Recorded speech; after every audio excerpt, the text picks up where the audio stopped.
ओम शांति भाई जी, आपका बहुत बहुत स्वागत है हमारे ओम चैनल पर। शांति ओम शांति। भाई जी, आप कई वर्षों से ज्ञान सरोवर में हैं, अपनी सेवाएं देते हैं। आपने अपना जीवन समर्पित कर दिया बाबा के लिए। जो है, जिसको हम कहते हैं सत्य परमात्मा को आपने पहचान लिया।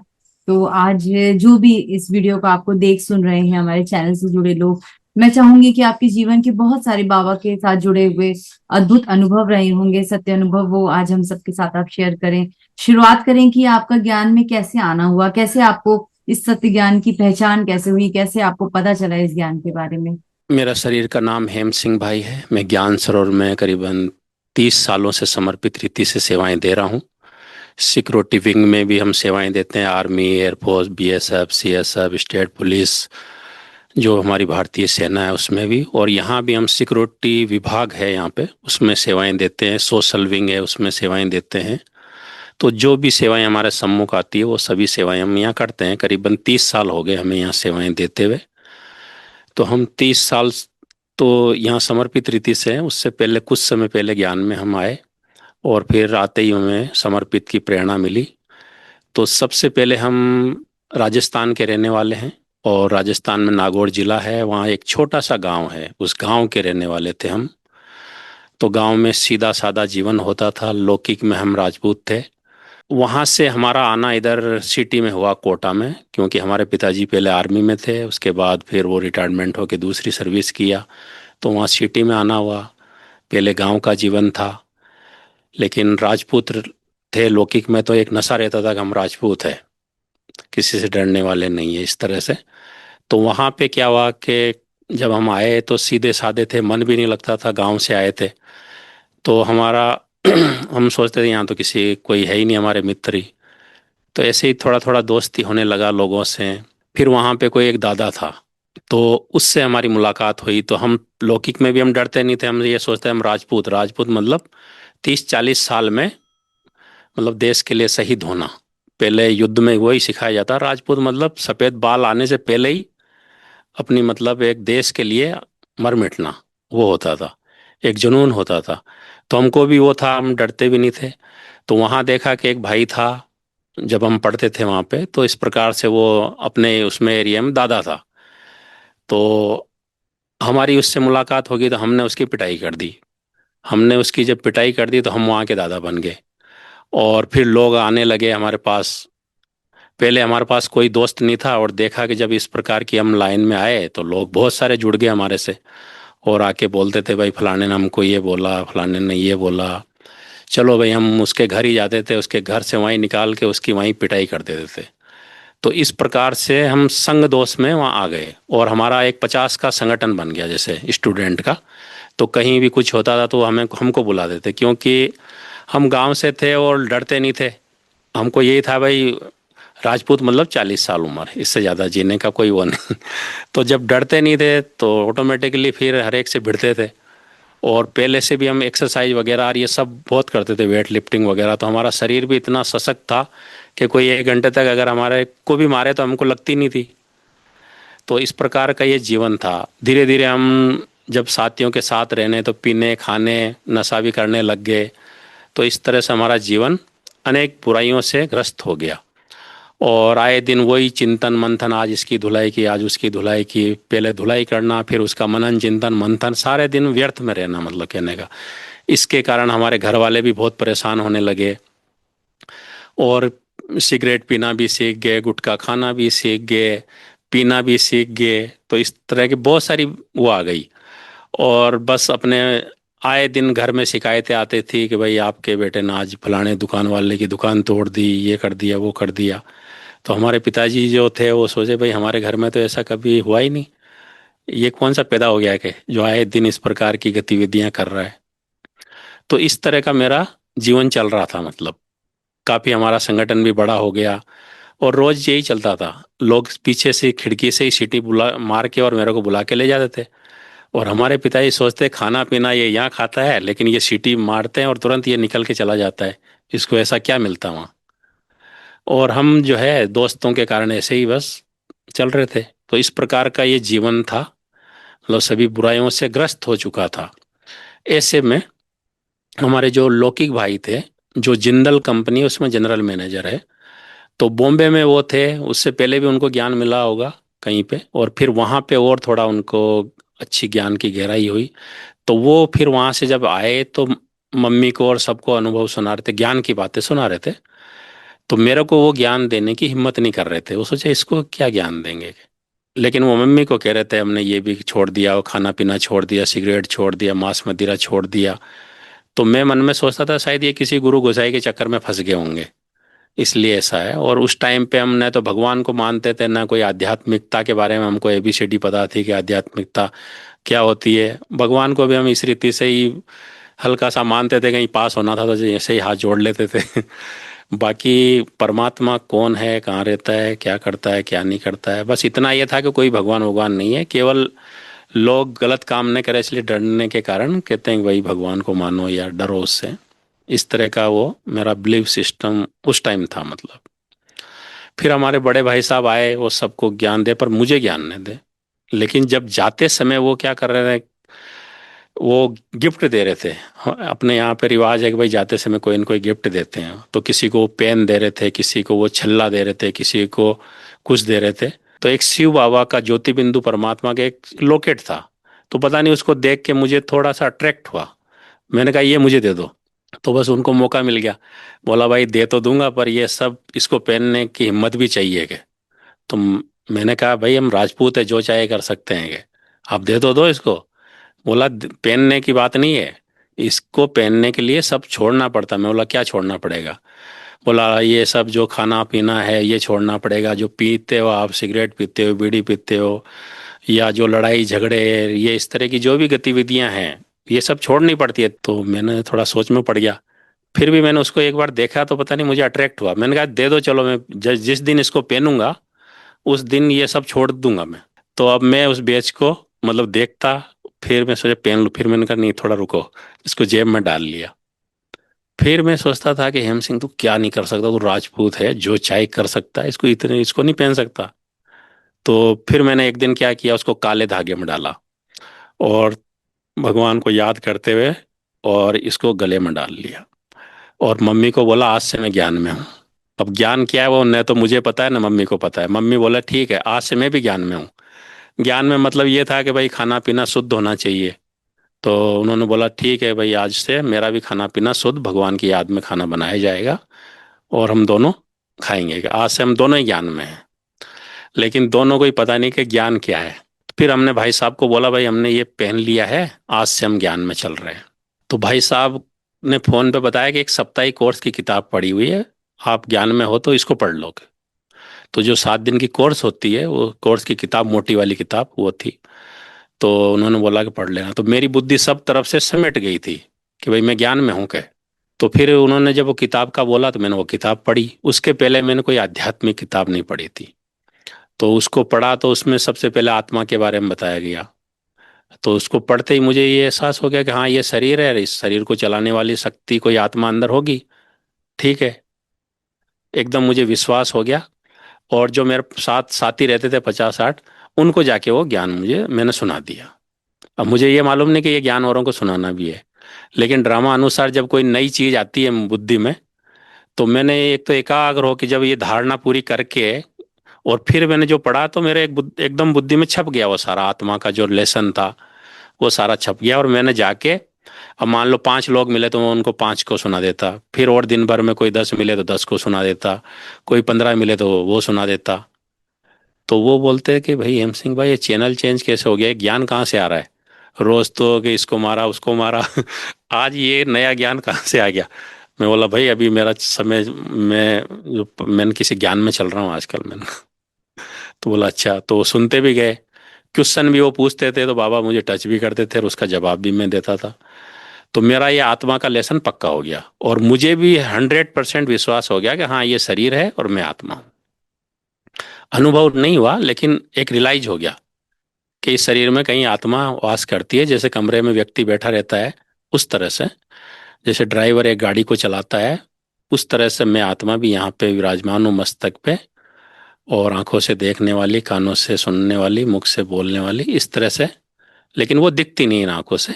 इस तरह से मतलब ये अनुभव हो गया। और मूल रूप में हम परम धाम के रहने वाले हैं कि इस तरह से ये पूरा एक विश्वास हो गया 100% कि हाँ भाई मैं आत्मा हूँ। ठीक है। उसके बाद फिर ये जब पाठ औरों को बताता गया, दूसरे दिन फिर मैंने परमात्मा का लेसन पढ़ा कि परमात्मा भी जैसे हम आत्मा निराकार है, ऐसे परमात्मा भी निराकार है, वो परम धाम का रहने वाला है, वो हमारा परम पिता है, आत्मा का पापा है वो, और उसके ये गुण है। तो एकदम मुझे रियलाइज हो गया कि हाँ भाई होगा। तो एकदम उसके ऊपर भी मुझे कोई क्वेश्चन नहीं हुआ कि भाई ये कैसे हो सकता है, इतना छोटा भगवान कैसे होगा। तो जैसे जैसे वो ज्ञान को मैं सुनता गया, मेरा एकदम निश्चय हो गया कि भाई मैं आत्मा हूँ और मेरा पिता परमात्मा है। अब मैं जाके अपने साथियों को सारा वो परमात्मा के बारे में बता रहा हूँ। अब वो जो भी क्वेश्चन पूछ रहे, पता नहीं मेरे को जवाब कहाँ कहाँ से मन ही मन में आता जा रहा है ऑटोमेटिकली, और मैं उनको जवाब देता जा रहा हूँ। जबकि अभी तक मैंने कोई सेंटर नहीं देखा है, कुछ भी नहीं जानता हूँ ब्रह्मा कुमारी के बारे में। केवल उन्होंने कहा था कि भाई ये ज्ञान है, और तू ज्ञान में चलने वालों को ये धारणाएं करनी पड़ती है। फिर ड्रामा का लेसन पढ़ा, वो उनको सारा सुना दिया सब कुछ। मेरे को तो एक भी चीज पे डाउट नहीं आया कि भाई ये तो गलत है, कि ये चक्र का भी ज्ञान है तो उस पे भी मेरे को डाउट नहीं आया कि 5,000 वर्ष का ही क्यों है, या इतना वहां तो ये लिखा है।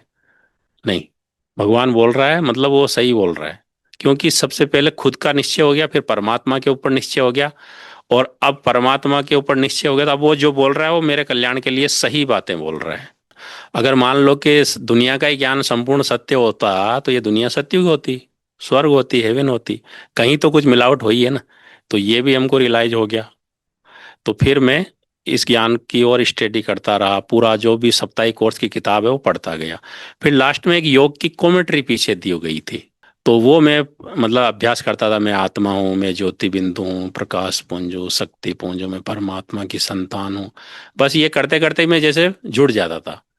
और ब्रह्मा बाबा के तन में शिव बाबा आते हैं, उनके फोटो को देखते देखते जैसे मैं योग युक्त हो जाता।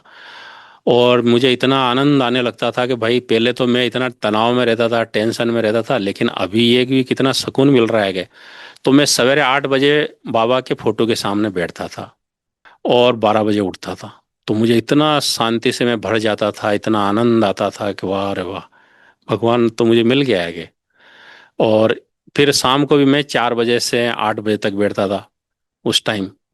तो बहुत सुख की फीलिंग होती थी मतलब मेरे को। तो इतना सुख मिला, इतना सुख मिला कि पूछो मत। फिर हमारे भाई साहब जयपुर में आए, तो मैं मेरा भी जयपुर में जाना हुआ। तो उन्होंने पूछा भाई ज्ञान में चल रहा है, मैं बोला हाँ। तो बोला मुरली सुनता है कि, मैं बोला ये क्या चीज़ है। बोला बहनें सुनाती है क्या। तो मैं सोचा बहनों से अभी मुरली कौन सी सुनेंगी। मैं सोचा कोई काठ की मुरली बजती होगी, और वो भी बहनें सुनाएगी, तो बहनों से वैसे ही थोड़ा सा संकोच करते थे। तो फिर वो क्या हुआ कि हमने जयपुर में, मैं सेंटर में गया। हम रहते कोटा थे, पर जयपुर में भी हमारा मकान था, तो मैं जयपुर गया। तो वहाँ पे क्या हुआ कि वहाँ एक सेंटर था। बोला चलो सेंटर पे ले चलता हूँ, हमारे बड़े भाई साहब जयपुर आए थे। तो हम जयपुर गए वहाँ। तो वहाँ पे एक दीदी थी, तो उनका चेहरा एकदम खिला हुआ, अरे भैया आ गए। तो मुझे लगा ये कोई मेरी बुआ है या कौन है, कि इतना प्यार से जो वो बुलाए। अब अंदर गए तो बहुत, वो योग कक्ष था तो इतनी शांति वहाँ पे। और दीदी भी बहुत प्यार से हमको पूछे, इतना प्यार करे। तो हमने देखा यहाँ तो बहुत आनंद आ रहा है। फिर उन्होंने बोला कोर्स किया आपने। मैंने कहा ये कोर्स क्या होता है। फिर बोला चलो हम आपको कोर्स करवाएंगे के। मैं बोला ठीक है। तो फिर बोला कल से आपका कोर्स चालू होगा। मैं बोला ठीक है। अब वो सुनाने लगे आत्मा के, तो मैं बोला मैं मुझे तो आता है ये तो सब। तो बोला हाँ, यही कोर्स है। तो बोला ठीक है, अभी ऐसे करो आप मुरली भी सुनो और कोर्स भी करो। तो वो रिवाइज भी कराते, वो जो जो सुनाते उनसे ज़्यादा मुझे आ रहा है, क्योंकि मैंने इतना ध्यान से उस किताब को पढ़ा कि पूछो मत। तो बोले आपको तो सब आ रहा है। मैं बोला हाँ मुझे ये तो सब पता है, क्योंकि मैंने औरों को सुनाया भी, तो मेरा और पक्का हो गया। और फिर क्या हुआ कि मुरली पूरी हो जाती थी, मैं वहाँ योग में बैठ जाता था। तो मेरा तो घर में ही इतना ही अच्छा योग लगता था। तो मैं वहाँ बाबा के कमरे में वहाँ बैठ जाता था, तो बहन जी परेशान हो जाती कि ये तो जाता ही नहीं है, कि ये तो योग युक्त ही रह रहा है, सब लोग जा रहे हैं। फिर धीरे धीरे बहन जी ने बोला भैया एक सेवा करोगे। बोला क्या। तो बोला ये आप सामान लेके आ जाओ वहाँ से। तो हम फिर सेवा में, फिर वो बोलती, वो काम करके आके फिर योग में बैठ जाते। जैसे हनुमान जी को राम जी कुछ भी काम बोलते थे, तो वो अपना काम किया, फिर आके बाबा के कमरे में बैठ गए। इस तरह से वो करता रहा मैं। फिर दीदी कोई न कोई सेवा बोलती थी, भैया देखो ये टंकी है, इसके ऊपर कचरा पड़ता है, इसके ऊपर ढक्कन लगाना है। तो फिर हम कारपेंटरी वाले के पास जाते थे, बोला इसके ऐसे ढक्कन लगाना है, वैसे करना है ये। तो इस तरह से हमको सेवा में भी इन्वॉल्व कर लिया गया। धीरे धीरे सेवाएं भी, वो सेवाओं में भी बहुत आनंद आने लगा। सबसे मिलना जुलना, कभी बहन जी बोलती जाओ ये सबको प्रसाद दे के आ जाओ, इस तरह से वो हमारा चलता रहा। तो फिर बाद में क्या हुआ कि एक भाई आया, मेरा से ही छोटा ही था उस टाइम। तो वो, उसको दीदी की संदली पे बिठा रखा था। तो मैं सोचा ये कौन सा पहाड़ तोड़ के आया है, मेरा जैसा ही तो है ये दीदी की संदली पे बैठा है। तो बोला ये मधुवन में 1 महीना सेवा करके आया है। तो मैं बोला भाई वो वहाँ क्या है कि मैं भी करके आऊँगा, इसका रिकॉर्ड तोड़ूंगा कि ये 1 महीना करके आया, मैं 2 महीना करूँगा। तो ऐसा हमारा वो था। तो दीदी बोला नहीं नहीं, वहाँ सेवा करना बहुत बड़ी बात है, ऐसे ही नहीं है। बोला ये धोबी घाट में करके आया वहाँ सेवा। तो मेरे भी मन में उस टाइम ये संकल्प आया कि नहीं, इसका भाई का रिकॉर्ड मुझे तोड़ना है, कि ये दीदी की संदली पे इतना छोटा होते ही बैठ रहा, मतलब कुछ तो करके आया है। तो एक मन में ये आया। फिर यहाँ से मैं कोटा चला गया वापिस। 1 महीने मुझे बहुत सुख और सुकून यहाँ पे मिला, घंटों घंटों में योग का भी अनुभव करता था। इतना मुझे योग लगाना भी नहीं आता था, केवल मैं बाबा के पास बैठ जाता था, बाबा को देखता रहता था कि ये ब्रह्मा बाबा, इनके तन में शिव बाबा।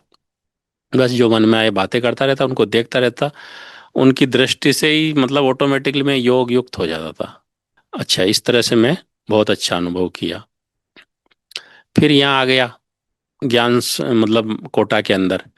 तो यहाँ पे मैं 7 दिन में एक बार वहाँ पे सेंट, बोलो भाई साहब ने बोला सेंटर पे जाना, मैं बोला ठीक है। तो मैं सेंटर पे वहाँ जाता था। तो वहाँ दीदियाँ बहुत स्नेह प्यार देती थी, बोला क्या कर रहे हो, कैसे दिनचर्या आपकी, ये सारा पूछते थे।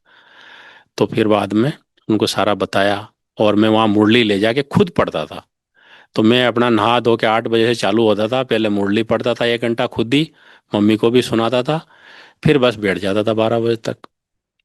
और फिर थोड़ा रेस्ट वेस्ट किया, फिर वापस बैठ जाता था। तो बहुत आनंद आ रहा था, मतलब मुरली का भी बहुत अच्छा। और मम्मी भी, मम्मी ने भी, और पिताजी हमारे बहुत खुश हो गए। तो पिताजी हमसे बात ही नहीं करते थे, लेकिन वो मम्मी को बोलते थे कि ये कौन सा ज्ञान सुन रहा है आजकल के, इसके कोई शिकायत नहीं आ रही है क्या। तो मम्मी अब ज्ञान के बारे में बता नहीं पाती, वो सारे चित्र भी लगा लिए घर में। तो पिताजी बोलते कि कौन सा ज्ञान है, कि ये कैसे सुधर गया, क्या हम लोग इतना इसको समझा समझा के थक गए, ये आज तक सुधरा ही नहीं। और अभी ये इस तरह से कहीं जा ही नहीं रहा, न कोई इसकी शिकायत आ रही है, क्या हो गया, क्या क्या ज्ञान है, अब मेरे से तो बात न करे, मम्मी समझा न सके। फिर क्या हुआ कि हमारे यहाँ पे एक प्रदर्शनी लगी, कोटा से बहनें आई और उन्होंने बोला कि हम यहाँ प्रदर्शनी लगाएंगे। तो हमारे पिताजी ने उसको ध्यान से समझा कि ये क्या चीज़ है, कि ये कैसे सुधर गया, गया कुछ तो इसमें है कि दम ज्ञान में।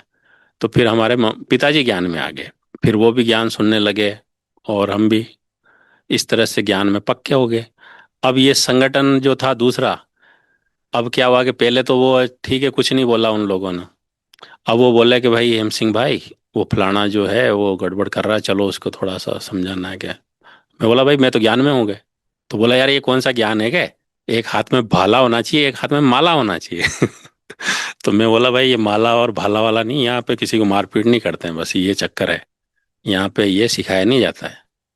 तो बोला यार ये थोड़ी है होता है, हम तो तेरे आधार पे चल रहे हैं और तू ही कह रहा है कि अभी मैं ज्ञान में हूँ, तो ऐसे थोड़ी होता है कि। बोला ज्ञान में चल भला ही, कोई दिक्कत नहीं, पर समय पे आए तो अधर्म का वो नाश तो करना है। तो मैं बोला अधर्म का नाश यहाँ अलग तरीके से किया जाता है, इस तरह से किसी व्यक्ति को वो नहीं किया जाता है। तो जब देखा कि भाई ये तो हमारे कोई काम का ही नहीं रहा, ये तो पता नहीं कौन से ज्ञान में चल रहा है, तो फिर वो मेरे को थोड़े टोंट मारने लगे। बोला अब 100 चूहे खा के बिल्ली हज को चली। तो मैं बोला भाई मेरे 100 चूहे पूरे हो गए, तुम्हारे नहीं हुए तो खाते रहो तुम लोग। ऐसे करके मैं उससे छूट गया, और मैं अपना ज्ञान में, अब हमारी लाइन चेंज हो गई। अब धीरे धीरे ये जो भी संगठ इस तरह के लोग थे, धीरे धीरे देखा कि ये हमारे कोई काम का ही नहीं रहा है। तो ज्ञान तो उन्होंने सुना, लेकिन देखा भाई कोई काम का नहीं। धीरे धीरे फिर क्या हो गया, कोटा से वो बहनें आने लगी, और फिर यहाँ पे प्रोग्राम आने लगे। कोई भी प्रोग्राम होते थे तो नूरे रतन, हेम सिंह भाई यहाँ पे इतना बड़ा प्रोग्राम है, दादी आने वाली है, ये सेवाएं हैं, इसमें आपकी उपस्थिति बहुत अनिवार्य है, इस तरह के लेटर आते थे। तो हम सोचते थे भाई हम भी कुछ है क्या, कि दीदी लेटर लिख रही है। तो हम वहाँ कोटा जाते थे, फिर कोटा में सारे भाई बहनें इकट्ठे होते थे, मीटिंग होती थी किस तरह से ये करना है, क्या करना है।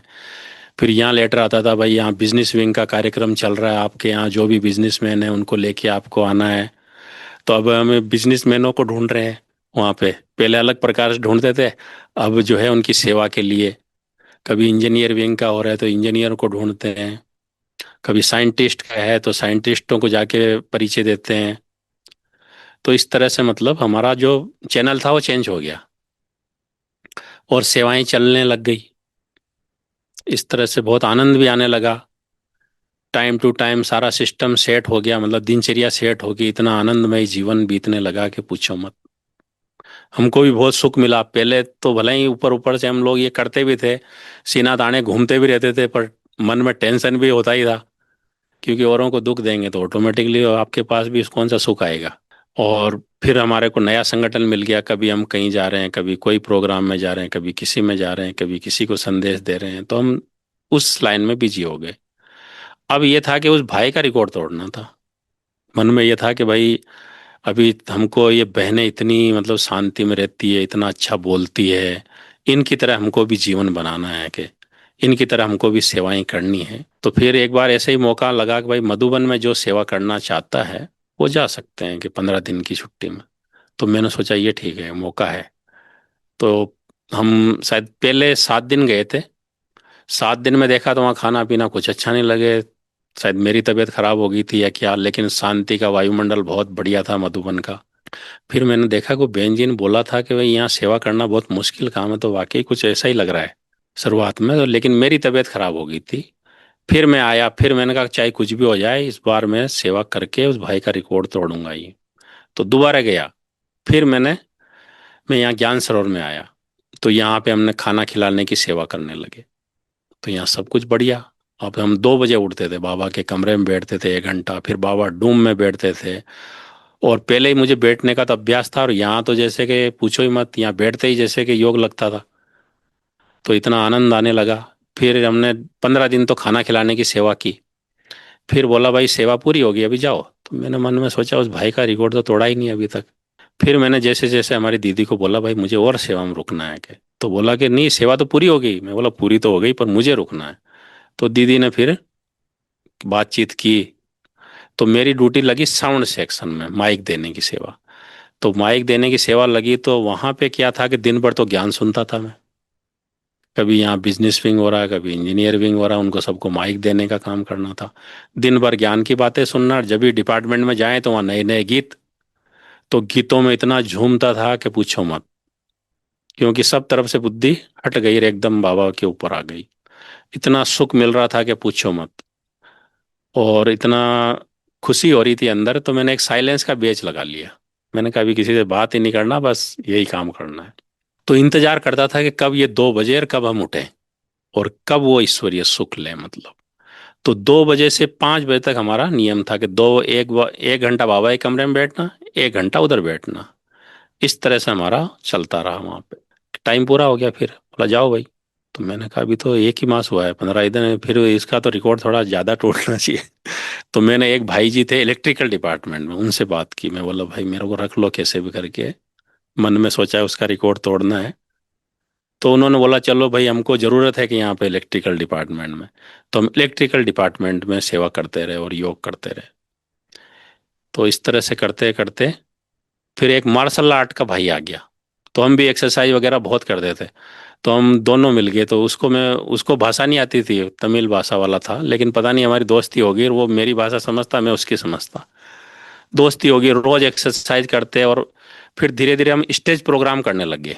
मतलब तलवार से कैसे युद्ध करना है, नान चाकू से कैसे करना है, कोई आपके चाकू मारे तो कैसे रोकना है, कोई 2 हाथों से चाकू मारे तो उसको कैसे रोकना है।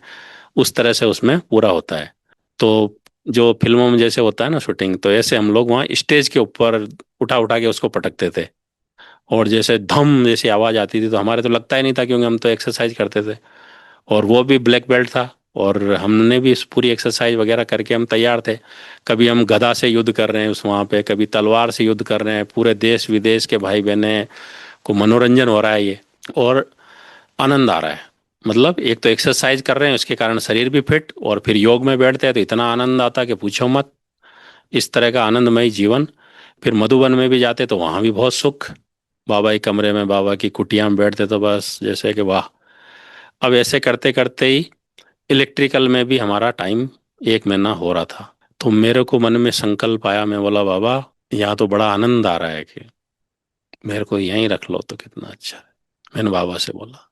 फिर मैं सोचा किसी किसको बोले, यहाँ कुछ समझ में नहीं आ रहा है कि किसको बोले रहना है तो कैसे रहना होता है क्या है। तो मैंने एक भाई से पूछा, मैं बोला यार मेरे को समर्पित होना है जैसे आप लोग है, तो ऐसे यहाँ जो समर्पित भाई लोग हैं ऐसे क्या करना है। बोला है आप समर्पित होगा कि ये कोई मासिया घर है क्या समर्पित हो। तो उसने मेरे को थोड़ा सा वो बोला, तो मैं बोला शायद यहाँ समर्पित होना बड़ी बात होती होगी या नहीं होना है, ऐसे बात नहीं करना। तो मैं बोला अभी किसी को नहीं बोलना है। उसने थोड़ा सा झटके से बोला है समर्पित होना कोई ऐसे ही है क्या।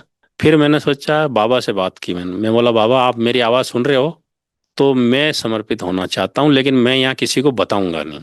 अगर आप वाकई भगवान है और मेरी आवाज़ सुन रहे हैं, अनुभव तो मैं कर रहा हूँ आपको, पर आपकी आवाज़ जा रही, मेरी आवाज़ आपके पास पहुँच रही है कि नहीं ये मुझे पता नहीं। तो मुझे समर्पित होना है और यहाँ के किसी भी व्यक्ति को मैं बोलूंगा नहीं, बस आप आपको कैसे करना है वो आप देख लो। ये बात मैं बोल दी। अब मैं बाबा के कमरे में जाता तो भी एक बार ये रिवाइज करा देता बाबा को, मधुबन में जाता तो भी ये रिवाइज करा देता कि बाबा मेरे को समर्पित होना है। वहाँ लिखा हुआ भी है जिसको समर्पित होना है कि मिलो किसी से, लेकिन मैं बोला मिलना किसी से नहीं। मैं बोला एक बार मैंने बोल के देख लिया, अभी मैं नहीं मिलूंगा। अब हुआ क्या कि हम लोग वही जो एक्सरसाइज वगैरह सब करते रहे वहाँ पे और प्रोग्राम करते रहे, लोगों का मनोरंजन भी करते रहे, क्योंकि वहाँ तो हर प्रोग्राम में कोई न कोई कल्चरल कार्यक्रम होता था। तो हम लोग ये रोज प्रैक्टिस करते और वहाँ पे स्टेज पे ये काम करते रहे। अब एक बार ऐसे ही अनाउंसमेंट हुआ, भाई जो भाई हार्ड वर्कर है वो यहाँ ट्रक आया हुआ है गेहूं का, खाली करने के लिए आ सकते हैं क्या। तो जैसे ही हमको ये बात सुनी तो हमको थोड़ा नशा चढ़ा। हम गए वहाँ पे। हम तो एक्सरसाइज और वगैरह इतनी करते थे कि पूछो मत। हमने बोरियों को ऐसे फेंका जैसे गाजर मूली फेंकते हैं। तो वो भाई देख के आश्चर्य खाने लगा करे। तो वो बोले कि आप समर्पित होना चाहते हो ये पूरा ट्रक खाली खाली कराने के बाद। तो मन में सोचा मैं कब से यही बोल रहा हूँ भगवान को। तो वो बोला कि मैं बोला हाँ हो जाएंगे। बोला घर से छुट्टी मिल जाएगी, मैं बोला मिल जाएगी। तो उसने तुरंत वो भाई जो है मेरे को ले गया वहाँ मधुबन। तो मधुबन में जो ये अनाज डिपार्टमेंट उनके इंचार्ज वल्लभ दादा थे, और उनसे मिलाया कि भाई ये भाई हमको चाहिए कि क्योंकि यहाँ तो बोरियां बहुत सारी आती है, पूरा गोदाम रहता है, तो ऐसा बंदा तो चाहिए जो उतरा भी सके और उतार भी सके समय आने पे, कोई न भी हो तो। बोला ये तो बोरी को ऐसे फेंकता है जैसे कि कोई कुछ है ही नहीं। फिर वल्लभ दादा ने बोला कि भाई आप समर्पित होना चाहेंगे, मैं बोला हाँ। फिर उन्होंने दादी से मिलाया। दादी ने बोला कि भाई आपको घर से छुट्टी मिल जाएगी, अभी कहाँ सेवा कर रहे हैं, मैं बोला इलेक्ट्रिकल में। फिर उन्होंने बोला वो छुट्टी देंगे आपको, मैं बोला हाँ वो तो दे देंगे, सेवा में हैं हम। तो मैं बोला कि ये तो वाकई बाबा सुन रहा है मेरी बात। अब मुझे खुशी, मैं आ गया इधर इलेक्ट्रिकल डिपार्टमेंट में। बोला भाई मेरा तो सिलेक्शन वहाँ हो गया है। बोला नहीं नहीं अभी तो अपने यहाँ भी नीचे शांति उनमें इतना कारोबार चलने वाला है, तो आप यहीं समर्पित हो जाओ। मैं बोला ये दूसरा ऑफर आ गया। फिर गीता दीदी थी यहाँ पे, तो उन्होंने मेरे को बुलाया एक बार। बोला नाम क्या है, तो मैंने यहाँ साइलेंस का बेच लगा रखा। मैं दूसरे भाई को इशारा कर रहा हूँ तुम बोल। तो पहले तो वो दीदी भड़की, बोला कि ये सेवा क्या करता होगा जब ये मेरे से बात ही नहीं कर रहा है तो। लेकिन मैं अपने आप में ये था कि बस मैं अपनी मस्ती मस्त, लेकिन वो भी देखती थी कि भाई ये दिनचर्या में बहुत बढ़िया है, ये लोग वेट लिफ्टिंग भी कर रहे हैं, ये मतलब जूडो कराटे और ये सब करते हैं। फिर जब मैं जाने लगा तो उन्होंने बुलाया, हिम सिंह भाई आप लोग जो ये कर रहे हो तो बहुत बढ़िया है, और यहाँ पे क्या सिक्योरिटी डिपार्टमेंट है, तो ये जंगल का एरिया, यहाँ पे आप जैसे भाइयों की ज़रूरत है। अगर अभी तो आपको जाना पड़ेगा, लेकिन अगर आप वाकई समर्पित होना चाहते हो तो यहाँ हो सकते हो। तो मैं बोला ये क्या, ये तीसरा ऑफर आ गया मुझे। मैंने तो किसी को बताया नहीं, लेकिन ये चला के बोल रहे हैं, इसके पहले तो कोई चूं भी नहीं कर रहा था और ही कह रहे थे कब जा रहे हो। तो फिर मैंने देखा ये तीसरा ऑफर आ गया, तो मैंने बाबा को कहा, मैंने कहा सुन तो रहे हो आप मेरी आवाज़। तो मेरे को और विश्वास बढ़ता गया, योग तो लग ही रहा है, लेकिन कि भाई बाबा मेरी बात भी सुन रहा है कि नहीं सुन रहा है, तो पता लग गया भाई सुन रहा है। फिर मैं यहाँ से गया अपने सेंटर पे कोटा। तो कोटा में बताया भाई मेरा ऐसे ऐसे सिलेक्शन हो गया है कि वहाँ पे। तो बोला ऐसे करो अपने बोरी बिस्तरे ले आओ और यहाँ पे समर्पित हो जाओ, दीदी कहती है। तो मैं बोला ये क्या है कि चौथे ये 5वां नंबर आ गया इधर। अच्छा, जैसे ही मैं वहां गया तो मैंने कहा ये क्या हो रहा है, कि पहले तो आज तक किसी दीदी ने मेरे को बोला नहीं कि तुम समर्पित हो जाओ, न किसी वो वाली गीता दीदी ने बोला, लेकिन ये सभी लोग कैसे बोल रहे हैं कि सही में एक आवाज जा रही है लगता है ऊपर। अच्छा, फिर क्या हुआ कि हमारे घर, जैसे ही मैं घर में आया ना, तो चंद्रमणि दादी, गीता दीदी, और ये इंदौर जोन के जोन इंचार्ज थे ये ओम प्रकाश भाई जी, सुषमा दीदी जो जयपुर में है, वो ये सारे के सारे महारथी जो है कोटा आए चंद्रमणि दादी के कारण से। और चंद्रमणि दादी हमारे घर में आई। हमारे घर में वो, हमने सेंटर, घर को भी सेंटर की तरह सारा सजा रखा था, सारे फोटो वोटो लगा रखे थे। तो दादी बोले ये सेंटर कब खुला है के? बोला दादी को बोला, दादी ये यहाँ पे ये लोग रहते हैं कि इनका घर ये सेंटर है के? अच्छा, तो बहुत बढ़िया है। दादी भी खुश हुई, सब आए, सब ने भोजन किया वहाँ पे। फिर वहाँ एक प्लांट था, महाराणा प्रताप सागर बांध, तो दादी को मैं खुद पूरा उसको घुमा के लाया। फिर ओम प्रकाश भाई जी जो जयपुर में, यहाँ इंदौर जोन के इंचार्ज थे, कोटा भी इंदौर जोन में आता है, तो उन्होंने बोला कि भाई जो समर्पित होना चाहता है वो आके के मोमबत्ती जलाएगा, यहाँ केक कट रहा है। तो कौन होना चाहता है? तो मैं खड़ा हो गया, मैं जाके मोमबत्ती जला दिया। पता लगा कि भाई ये समर्पित होना चाहता है। तो दादी वादी तो चली गई, दादी के साथ गीता दीदी भी आई थी, उन्होंने बात की, बोला ये एम सिंह भाई हमको चाहिए। और ओम प्रकाश तो बोला ये समर्पित होना चाहता है। बोला हाँ। तो फिर वो समझ गए कि ये होना चाहता है, तो वो सब चले गए, इनको बता भी दिया। तो अभी दादी बोलेगी तो वो मना तो कर नहीं सकते। बोला हाँ दादी, कि आप बोलो तो, आप जो चाहो। तो दादी ने उनको बोल दिया, चंद्रमणि दादी ने, भाई ये भाई जो गीता बहन बोल रही है इसको हमको वहाँ चाहिए। बोला ठीक है। अब ये सब चले गए, फिर पीछे से ओम प्रकाश भाई जी बोलते हैं, हेम सिंह भाई ये तो आपके दादी मांग कर रही है कि बहुत भाग्यवान हो, लेकिन आप ऐसे करो ना, आप अपने हेड क्वार्टर में आओ ना इंदौर में, वहाँ रहो। मैं बोला समर्पित तो भाई जी मेरे को वहाँ होना है ना। बोला नहीं, आप ऐसे करो 1 महीने के लिए आओ। तो 1 महीने के लिए मैं गया, वो सोचा भाई यहाँ रह जाए तो अच्छा है कि। तो फिर बाद में मैं वहाँ भी 2 बजे उठता था, और बाबा से एक ही बात कहता था, बाबा अभी जल्दी से बुला लो, कि अभी इन्होंने बुलाया है इसलिए मैं 1 महीने के लिए इधर आ गया, इनको मना तो कर नहीं सकता हूँ, बड़े हैं। तो एक ही बात में रट्टा लगाता रहा। और फिर बाद में एक दिन ओम प्रकाश भाई जी ने बुलाया, बोला हेम सिंह भाई मिलते नहीं हो आप, क्या बात है कि कैसा लग रहा है अभी? तो ठीक है ना, अच्छा यहीं रहना है ना? मैं बोला नहीं मेरे को जाना। मैं बोला तो मुझे तो मधुबन जाना है। तो अरे क्यों, यहाँ क्या तकलीफ है आपको? सब बहनों को बुलाओ बहनों को बुलाया, बोला इसको किसी ने कुछ बोला, क्या तकलीफ है इसको, कैसे यहाँ यहाँ नहीं, यहाँ क्यों नहीं रुक रहा है ये?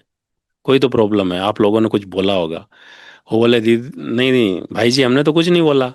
तो मैं बोला भाई जी नहीं मुझे नहीं। तो बोला कब जाना है? मैं बोला आज अभी इसी वक्त भेज दो चाहे तो। बोला है इतना तकलीफ है? बोला तकलीफ नहीं भाई जी, मेरे को जाना वही है। वो समझ गए जब मैंने थोड़ा दमदार रीति से बोला। बोला ये रुकने वाला नहीं है क्या? तो बोला, फिर उन्होंने लेटर लिख दिया, भाई वहाँ मधुबन जा रहे हो जाके भूल मत जाना हमको। बोला नहीं भाई जी आपको नहीं बोलेंगे अभी, आप तो भेजने वाले को थोड़ी बोलते हैं। तो बोला ठीक है। फिर एक ग्रुप था, शायद हम कौन सा ग्रुप था ये, जूरिस्ट विंग के कुछ लोगों को लेके मैं मधुबन पहुंच गया। अब दुविधा यह थी कि मुझे जाना कहाँ है, क्योंकि अनाज डिपार्टमेंट में भी हाँ करके आया, इधर गीता दीदी भी हाँ कर दिया, इधर इलेक्ट्रिकल वाला भी बोला कि चक्कर लगा के आओ आ जाना। अब मेरे ये दुविधा आ गई कि मैं कहाँ जाऊँ। मैंने कहा बाबा चलते चलो, जहाँ भी जाना है आप जानो, आपका काम जाने, मुझे तो सेवा करनी है अभी जहाँ भी मिले। अब मैं वहाँ गीता दीदी के पास गया, क्योंकि वहीं अकोमोडेशन वही देती थी उस टाइम। तो बोला आ गया क्या? मैं बोला आ गया। तो उन्होंने फिर बाद में मुझे सेवा दे दी, बोला आप ऐसे करो सिक्योरिटी डिपार्टमेंट में मेन गेट पे चले जाओ। तो हम वहाँ चले गए। अब वो दूसरे भाई लोग बोले यार हमने बुलाया था तुम वहाँ सेवा कर रहे हो। तो मैं बोला भाई मेरे को पता नहीं, अभी मेरे को जहाँ भेजा वहीं चला गया मैं। तो वो देखते रह गए, और मैं यहाँ सिक्योरिटी डिपार्टमेंट में आ गया। अब यहाँ पे फिर मैंने बहुत अच्छा सुख पाया। एक तो पहले भी मुझे ज्ञान योग का इंटरेस्ट था, और ड्यूटी भी हमारी 12 घंटे की होती है, जैसे तो रात को होती है भी है तो 8 बजे से 8 बजे तक, उसमें 2 घंटे बीच में रेस्ट करना होता है। तो फिर मैंने चार्ट बनाया उसके अंदर कि भाई मेरे को क्या करना है, कि ये जो ड्यूटी तो कुछ है नहीं, मान लो एक जगह आपको उपस्थित रहना है, बाकी तो जो भी जिसको पूछना है करना है वो सब अपना आप ही पूछ लेंगे। और यहाँ पे मुझे योग का सुख लेना है। तो बड़े भाई बहनों की, दादियों की, सबकी तो क्लासें मिलती थी, देश विदेश के भाई बहनों की, दादी जानकी की ले लो, सारी विदेश की बहनों की, तो सबकी क्लास करते थे। तो इस ज्ञान की धीरे धीरे मतलब पराकाष्ठता बढ़ती गई, बाबा के साथ का अनुभव भी होता गया। फिर निरंतर के बाबा से कैसे योग युक्त रहना है, तो हर घंटे में हम कोई, इस घंटे में ये अभ्यास करना है, इस घंटे में ये अभ्यास करना है, इस घंटे में ये क्लास सुननी है, इस घंटे में वो क्लास सुननी है। मतलब अपना जो टाइम टेबल ऐसा बना लिया कि जिसमें मतलब कोई व्यर्थ का नामो निशान नहीं। और इतना सुख पाते थे कि पूछो मत, आनंदकारी। सेवा भी सुखकारी होगी। मैंने कहा भाई ये तो मेरा कितना बड़ा भाग्य है। लोगों को तो कुछ न कुछ तो काम करना ही पड़ता है, यहाँ तो ड्यूटी ऐसी है कि योग ही करते रहो। कोई यहाँ कोई डाकू तो आ नहीं रहे, बस योग ही करना है। और फिर मैं एक जगह बैठ जाता था और पूरे ज्ञान सरोवर को इमर्ज करता था कि मैं आत्मा हूँ, बाबा से सर्व शक्तियों की किरणें आ रही है, 7 गुणों की, ये जो तारबंदी में जो तार लगे हुए हैं, 7 7 गुणों को उन तारों में भेजता था। पूरे ज्ञान सरोवर में जैसे वो तार करंट फैलता है ना, इस तरह से वो 7 गुण बाबा से लेके भेजता था। और जैसे पूरा ज्ञान सरोवर सुरक्षित है, और संकल्प करता था कि बाबा इसके अंदर कोई प्रवेश न करे, और कोई प्रवेश कर भी जाए गलती से तो वो बाबा का बन जाए। इस तरह से मतलब वो मनसा सेवा करता रहता था कि भाई इस तरह से, और पूरे विश्व को भी बीच बीच में प्रकाश देना। तो ये काम चलता रहता था कि इस घंटे में ये ड्रिल करनी है, इस घंटे में 5 स्वरूपों का अभ्यास करना है। तो मतलब एक आनंदकारी अनुभव हो रहा था, व्यर्थ का नामो निशान नहीं था, मतलब कहने का जीवन के अंदर। और इतना सुखद अनुभव हो रहा था कि पूछो मत। तो इस तरह से मतलब सारे जीवन के अंदर कोई भी समस्या आती थी तो बस उसको क्या है कि पॉजिटिव रीति से बाबा ने हर बात का समाधान तो दिया है कि कोई भी बात होती है तो मुझे अपने को परिवर्तन करना है। अगर ये लक्ष्य रखा कि मुझे अपने को परिवर्तन करना है, तो फिर मैं सोचता था कि भाई ये समस्या है तो इसके अंदर में समाधान क्या है। तो ये विचारों से ही समस्या आ रही है, और पॉजिटिव विचार मन में लाओ तो जैसे समस्या उड़ गई। तो इस तरह से मैं खुद को परिवर्तन करने का लक्ष्य रखता था। तो मेरे जीवन में भी कोई समस्या नहीं रही, और आराम से सबकी दुआएं लेने का लक्ष्य रखते थे कि भाई जो भी सामने आए उनसे दुआएं लेना है, जो भी आए उनको संतुष्ट करना है। इस तरह से मतलब बहुत ही बाबा से भी एक तरफ अनुभव कर रहे हैं, और देखा कि जब हम योग युक्त होते हैं तो हमारे मन में कोई संकल्प विकल्प ज़्यादा नहीं चलते हैं, एकदम जैसे शांति की, साइलेंस की स्टेज आ जाती है। और मन में भी औरों को सुख देने की, उनकी सेवा करने की एक भावना उमड़ती है। मतलब जब हम बाबा से जुड़ जाते हैं तो हर कदम में जैसे सेवा करना है। अभी छाते भी लेके हम कहीं जा रहे हैं तो भाई इसके में भी किसी को सहयोग दे दें। कोई स्कूटर गाड़ी भी लेके जा रहे हैं तो चलो भाई हम अकेले जा रहे हैं तो किसी को बिठा के ले जाएं। इस तरह से मतलब हर कदम में एक सेवा, जो भी मिले उसको, कोई पूछ रहा है कोई समस्या है उसको उस समस्या का समाधान दे दें। मतलब इस तरह से मन में एक ऑटोमेटिकली सुख देने की भावना उमड़ती है, मतलब जब हम बाबा से जुड़ जाते हैं तो। और हमारे जीवन में जैसे कोई समस्या है ही नहीं। क्यों? कि हमने सोचा कि भाई हर समस्या का समाधान हमें ज्ञान से करना है। अब वैसे तो बहुत सारी समस्याएं दिखाई तो बहुत कुछ देता है, लेकिन ज्ञान यूज करते हैं तो कुछ भी दिखाई नहीं देती। ज्ञान को यूज करते तो हमारा जीवन एकदम जैसे लाइट हो जाता। और सत्य ज्ञान की पहचान क्या है? 3 बातें। दुनिया में भी बहुत ज्ञान है, पर यही ज्ञान सत्य है, उसका क्या प्रूफ है? कि सत्य ज्ञान जो एक तो हमको लाइट बनाता जाएगा, हम हल्के बनते जाएंगे ऑटोमेटिकली। दूसरा, हम चरित्रवान बनते जाएंगे दिन प्रतिदिन। चौथा, हम शक्तिशाली बनते जाएंगे। तो ये सत्य ज्ञान की पहचान, ये 3 बातें हैं। अगर दुनिया में हम सारी दुनिया का ज्ञान ले लें और अगर हम चरित्रवान नहीं बनते जा रहे हैं, हम हल्के नहीं बनते जा रहे हैं, गुणवान नहीं बनते जा रहे हैं, तो कहीं न कहीं कुछ गड़बड़ है। तो जो भी गीता में भी कहा था कि जो योगी अपने स्वरूप में ही मग्न है वो तक प्रज्ञ है, तो वो तो वहां पढ़ा था, हमने केवल सुना था, पढ़ा था। लेकिन प्रैक्टिकल जब हमने देखा कि हम अपने आत्म स्वरूप में टिक जाते हैं, तो जो आत्मा के 7 गुण है, शांति है, आनंद है, प्रेम है, प्योरिटी है, वो खुद को ऑटोमेटिकली अनुभव होने लगती है। हमारे अंदर एक एकाग्रता आ जाती है, और अंदर ही अंदर जैसे कि एक आनंद आने लगता है। फिर हम परमात्मा से जुड़ जाते हैं। तो परमात्मा से सुख शांति, जो परमात्मा के लिए पहले हमने केवल सुना था कि वो प्यार का सागर है, वो आनंद का सागर है, सुख का सागर है। लेकिन देखा कि जैसे ही हम उससे जुड़ने लगे तो क्या होगा, उसका प्यार का भी अनुभव हो रहा है, उसके शांति की भी अनुभव हो रहा है, उसके द्वारा सुख का भी अनुभव हो रहा है। तो ये सारी चीजें अनुभव होती जा रही है, और विश्वास बढ़ता जा रहा है कि मैं आत्मा हूँ, ये भी अनुभव होता जा रहा है, क्योंकि अभी शरीर को हम अलग देख रहे हैं, क्योंकि ये अभ्यास करने से आत्म स्वरूप में भी टिक रहे हैं तो आत्मिक सुख भी मिल रहा है, फिर परमात्मा से जुड़ रहे हैं तो परमात्मा का भी सुख मिल रहा है। तो निश्चय बढ़ता जा रहा है। फिर भगवान कह रहा है कि मैं तुमको देवी देवता बनाने आया हूँ। तो वो देवी देवता बनने वाला ज्ञान भी परमात्मा हमको रोज दिया जा रहा है, और परमात्मा फिर बता भी जा रहा है कि भाई ये चीजें नहीं करनी है, ये करनी है। तो जैसे जैसे हम छोड़ते जा रहे हैं, हम भगवान के नजदीक जाते जा रहे हैं, जाते जा रहे हैं। तो क्या देख रहे हैं कि जीवन परिवर्तन होता जा रहा है। पहले हम क्या सोचते थे, संकल्प से, बोल से दुख देने के कार्य करते थे, और अभी सुख देने के काम कर रहे हैं, एक अच्छी नई दुनिया का निर्माण करने का काम।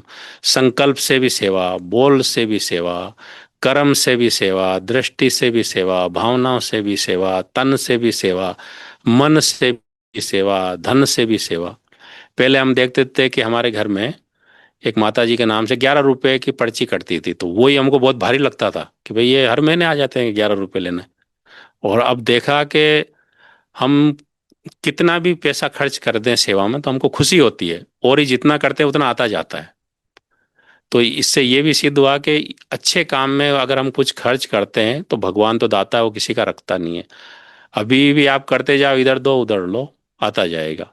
जैसे धरती में हम एक बोरी डालते हैं तो क्या होता है, एक बोरी डालते हैं तो 50 बोरी मिलती है। जी जी। तो तो धरती हमको इतना 50 गुना देती है, तो परमात्मा कितना गुना देता होगा, वो तो पिता है, सृष्टि का भी पिता है। तो ये अनुभव हुआ कि जब हम सेवाएं करते रहते हैं, भला ही हम यहाँ कोई नौकरी नहीं कर रहे हैं, लेकिन फिर भी देखा कि जो चीजें चाहिए वो ऑटोमेटिकली आती जा रही है। पहले बात तो सारी कामनाएं पूरी वैसे ही खत्म हो जाती है कि कुछ चाहिए ही नहीं, भगवान से जो मिल रहा है। एक होता है साधनों का सुख, एक होता है आत्मिक सुख, दूसरा होता है परमात्मा सुख। तो परमात्मा के द्वारा इतना सुख मिल रहा है कि पूछो मत। लेकिन स्थूल में भी देखा गया कि जब हम सेवाएं करते रहते हैं, हमारा पुण्य की पूंजी जमा होती रहती है, तो भी हमें जो चाहिए ऑटोमेटिकली वो कहाँ कहाँ से आके हमारे सामने उपस्थित हो जाती है। मतलब जिसको बाबा कहते हैं ना, प्रकृति दासी। तो हम सेवाएं करते रहें तो कर्म का फल अटल है, वो मिलता ही है। जो आपको जीवन में चाहिए वो सब कुछ प्रकृति दासी बन जाती है। लेकिन हम उनकी कामना भी नहीं करते, लेकिन साधन आते रहते हैं। तो साधन आते हैं तो उनको सेवा में यूज करें, बाकी उनके अधीन भी नहीं रहना है तो ठीक है, नहीं है तो भी ठीक है। तो सारे ज्ञान का सार ये है कि पहले हम छोटी छोटी बातों में सोचते रहते थे, तन टेंशन में आते रहते थे, डिप्रेशन में जाते रहते थे। अभी जो है कोई भी बात में जैसे सोचते नहीं है, क्योंकि ये वर्ल्ड ड्रामा का ज्ञान मिल गया कि भाई सभी आत्माएं हैं, सभी का अपना अपना रोल है, एक का पार्ट नहीं मिले दूसरे से। तो ये, और यहाँ रहते हुए भी हमको ये स्मृति रहती है भाई राजधानी स्थापित हो रही है, यहाँ राजा बनने वाले भी है, प्रजा बनने वाले भी है, दास दासियां बनने वाले भी है। तो हमको किसी के भी पार्ट को देख के वो नहीं करना है। दूसरी बात, हिसाब किताब भी है, पूर्व जन्मों का भी ज्ञान मिल गया कि अनेक जन्म हम साथ रहे हैं, किसी को हमने दुख दिया होगा, धोखा दिया होगा, तो वो रिटर्न में दे रहे हैं। तो ये देखना है कि हमारे पास जो कुछ भी आ रहा है वो हमारे किए कर्मों के अनुसार आ रहा है। तो कई बार जो अच्छी चीजें आती है उनको हम स्वीकार कर लेते हैं, लॉटरी लगी तो हाँ भाई। लेकिन खराब आती है तो हम स्वीकार नहीं करते हैं, बोला ये कहाँ से आ गया, कि मैंने तो इसके साथ कभी कुछ किया ही नहीं, फिर भी ऐसा क्यों कर रहा है। लेकिन जब ये सृष्टि चक्र का ज्ञान हमको मालूम मिल जाता है, तो हमें ये स्पष्ट हो जाता है कि हमारे पास जो कुछ भी आ रहा है अच्छा बुरा, वो हमारे किए कर्मों का फल है, हमें स्वीकार करना है। और अगर हम स्वीकार नहीं करते हैं तो क्या होता है, फिर नया अकाउंट चालू कर देते हैं। जैसे मान लो कि कोई व्यक्ति आपको आया और बिना मतलब ही कुछ दो शब्द बोल गया, और एक होता है आपने साइन कर लिया कि भाई मेरा ये अकाउंट था, कोई पूर्व जन्म का था, तो आपका मन शांत रहेगा। और अगर आपने नेगेटिव सोचा कि इसने ऐसा क्यों, मैं इसको मजा चखा के देखूंगा, तो मजा सबसे पहले खुद ही चख लेते हैं, और नया अकाउंट बन जाता है। क्योंकि जो व्यक्ति, किसी हमने मान लो किसी को कुछ दिया है कर्जा, वो लेने आया है, तो खुशी खुशी दे दो, तो हिसाब चुकतू हो गया। अगर दो डंडे लगा दिए तो वो अकाउंट प्लस दो डंडे ऐड हो गए। तो ऐसे ही कि ये कर्म पूर्व जन्मों का है या नया कर्म है, तो उसको जानने की विधि क्या है कि ये नया अकाउंट बना रहा हूं या पूर्व जन्मों का है। उसकी जानने की विधि क्या है। तो जो हमारे पास आ रहा है वो पुराना अकाउंट है, और अब उस पुराने अकाउंट को देख के मैं जो संकल्प, बोल और कर्म और एक्शन कर रहा हूं वो नया अकाउंट बन रहा है मेरा। तो कहने का मतलब है कि जीवन में विघ्न और परिस्थितियां तो आएगी, पर इस तरह की हमारी विचारधारा अगर पॉजिटिव और पावरफुल रहेगी तो हम हर हाल में मौज में रहेंगे, और जो भी काम हम हाथ में लेंगे उस काम में हम सफलता प्राप्त, सहज ही सफलता प्राप्त कर सकते हैं मतलब। जी बहुत सुंदर आपने बताया भाई जी। और ब्रह्मा कुमारी इसका ज्ञान जो है वो एक्चुअली जीवन को बदल देने वाला ज्ञान है। अगर हम्म, ये किसी को समझ में आ जाएगा तो वो सत्य परमात्मा को भी पहचान लेगा और अपने इस जीवन को व्यर्थ नहीं जाने देगा। इसे कहते हैं ना, इंसान से देवता बनने के पथ पर वो चल पड़ेगा। तो जी आपका भी जो अनुभव रहा ज्ञान में आपके आने का, बहुत मजेदार लगा सुनने में। लेकिन बहुत ज्यादा इसके पीछे अगर हम ध्यान दें तो आप एक गलत संगत से बच करके परमात्मा ने आपको सही रास्ता दिखाया। अदरवाइज आपकी ये जो लाइफ है वो बर्बाद हो सकती थी, क्योंकि जिस पथ पर आप चल रहे थे वहां सिर्फ विनाश था। और जी जी आपको बाबा ने विनाश से खींचकर सतयुग की ओर, क्योंकि आपको लेकर जाना था, तो बहुत सुंदर तरीके से ले आए।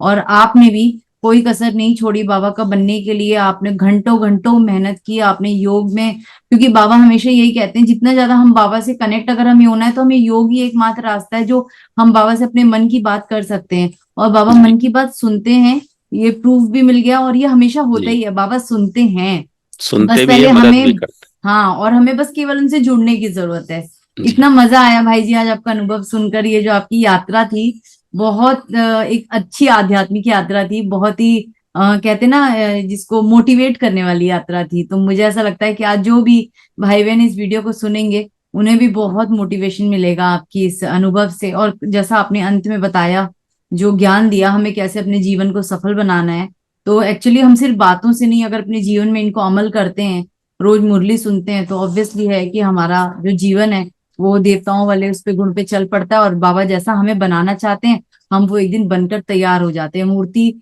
जो है हथौड़े खा खा के बिल्कुल पूजा लायक बन जाती है, मंदिर में जी बैठने लायक। जी आपका जी, बहुत बहुत धन्यवाद भाई जी, आज आपने बहुत सारा समय दिया और बहुत आपका प्यारा भी अपना बहुत बहुत जीवन का धन्यवाद। अनुभव दिया। आप इतना अच्छा चैनल चला रहे हैं, इतने लोग भाई बहनों के अनुभव ले रहे हैं, और देखो एक पॉजिटिव कर रहे हो। दुनिया में तो क्या होता है कि नेगेटिव चैनल चल रहा है, जी उससे तो उनका पुण्य जमा नहीं होता है, लेकिन आप इस कलयुग की वातावरण में रहते हुए एक मतलब पॉजिटिविटी को फैला रहे हैं संसार के अंदर, परमात्मा का ये कार्य कर रहे हैं, तो ये बहुत बड़ा आपका पुण्य है, और अनेक आत्माओं का जीवन परिवर्तन करने का, जीवन को प्रेरणा देने का, तो आपका भी हम बहुत बहुत शुक्रिया अदा करते हैं, धन्यवाद करते हैं। ओम शांति। थैंक यू भाई जी, थैंक यू। ऐसी थैंक ब्लेसिंग्स दीजिए। ओम शांति। जी। ओम शांति।